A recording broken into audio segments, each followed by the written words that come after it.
अस्सलामुअलैकुम, नमस्ते, सत श्री अकाल, केम छो एंड वेलकम टू फिल्मी मंत्रा। मैं अनम शेख आपके साथ और मैं निशा। तो दोस्तों, आज हम बात करने वाले हैं देवानंद जी के बारे में। जैसे कि आप सबको पता है 26 सितंबर है। जैसे कि आप सबको पता है आज देवानंद जी का जन्म हुआ था, यानी कि 26 सितंबर को उनका जन्म हुआ था। और उनका पूरा नाम है धर्मदेव किशोरीमल आनंद। जी हाँ, उनको प्यार से देवानंद जी कहते थे। और वो बहुत ही ज्यादा फेमस एक्टर थे, साथ ही साथ वो राइटर भी थे और साथ ही साथ डायरेक्टर और प्रोड्यूसर भी थे। उनका जो जन्म है वो पंजाब में हुआ था। जी हाँ, और उनके 3 भाई थे, मनमोहन आनंद, विजय आनंद और चेतन आनंद। यस, एंड उनके जन्म के बाद उनकी जो स्कूलिंग थी वो भी पूरी पंजाब में हुई थी। एंड पार्टीशन से पहले, जो कि ब्रिटिश इंडिया का नाम दिया गया था, और फिर उसके बाद जब वो जो पंजाब है वो आधा लाहौर में शिफ्ट हो गया था। तो लाहौर शिफ्ट होने से पहले उन्होंने अपनी जो स्कूलिंग थी वो पंजाब में की। फिर वो धर्मशाला चले गए कॉलेज में पढ़ने के लिए, और फिर उन्होंने बीए लिया था। बीए किया इंग्लिश लिटरेचर में। उसके बाद उन्होंने अपना घर छोड़ दिया 1940s में, जहाँ पर वो मुंबई आ गए अपना करियर आजमाने के लिए, अपना लक आजमाने के लिए।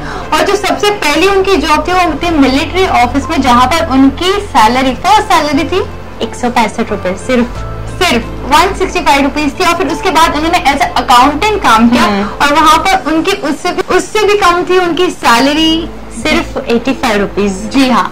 उसके बाद उन्होंने अपने भाई चेतन को ज्वाइन किया। चेतन जो है थिएटर्स में काम करते थे उस वक्त। तो थिएटर्स में उन्होंने सोचा कि चलो मैं यहाँ पे भी आजमा के क्यों ना देख लेता हूँ। तो उन्होंने वहाँ पे 2 परफॉर्मेंस किए, 2 थिएटर परफॉर्मेंस से। एक था अछूत कन्या और दूसरी थी किस्मत, जिसके लिए उनको अवार्ड्स भी दिया गया। और इसके बाद शायद से उनको एनकरेजमेंट मिली कि भाई अब मैं अवार्ड यहाँ पे ले लिया हूँ, क्यों ना मैं फिल्मों में अपना लक आजमा के दिख लाऊं।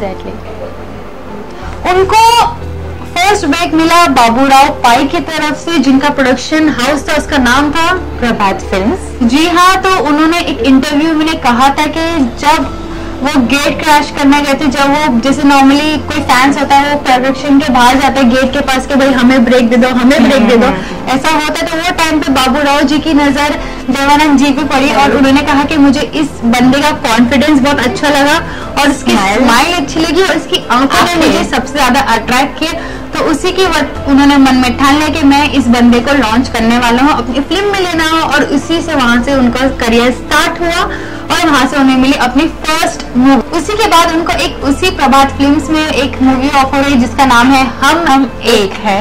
जी हाँ। उसके बाद से समझो देवानंद जी का दौर शुरू हो गया। उसके बाद से उनको एक मूवी में लीड पैर के तौर पे वो नजर आए सुरैया के साथ, जो एक एक्टर भी थी और सिंगर भी थी। जी हाँ। फिर उनके बाद लोगों को उनकी इतनी केमिस्ट्री पसंद आई कि सब के सब उनको साथ में देखना बहुत ज्यादा पसंद करने लगे, और वो 7 फिल्मों में एक साथ नजर आए। 7 फिल्मों में, चलिए मैं आपको बता देती हूँ ऑर्डर के हिसाब से। सबसे पहले तो उनकी आई थी विद्या, जो 1948 में थी। फिर जीत आई थी, वो थी 1949 में।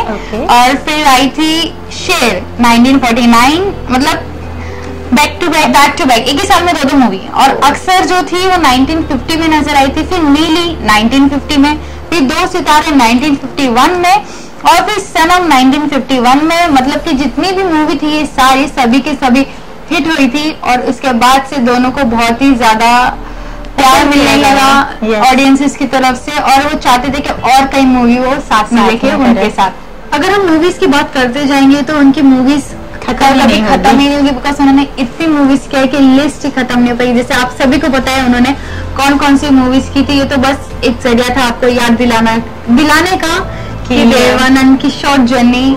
तो लास्टली हम आपको बताते कि उनकी जो मौत हुई थी वो कार्डियक अरेस्ट से हुई थी, और जो उनकी लास्ट मूवी थी वो थी चार्जशीट। जी हाँ, चार्जशीट के रिलीज होने के ठीक 1 महीने बाद ही उनको लंदन वाशिंगटन डीसी में के होटल रूम में उनको वहाँ पे कार्डियक अरेस्ट आया, और वहाँ पर उनकी मौत हो गई नॉर्मल तरीके से।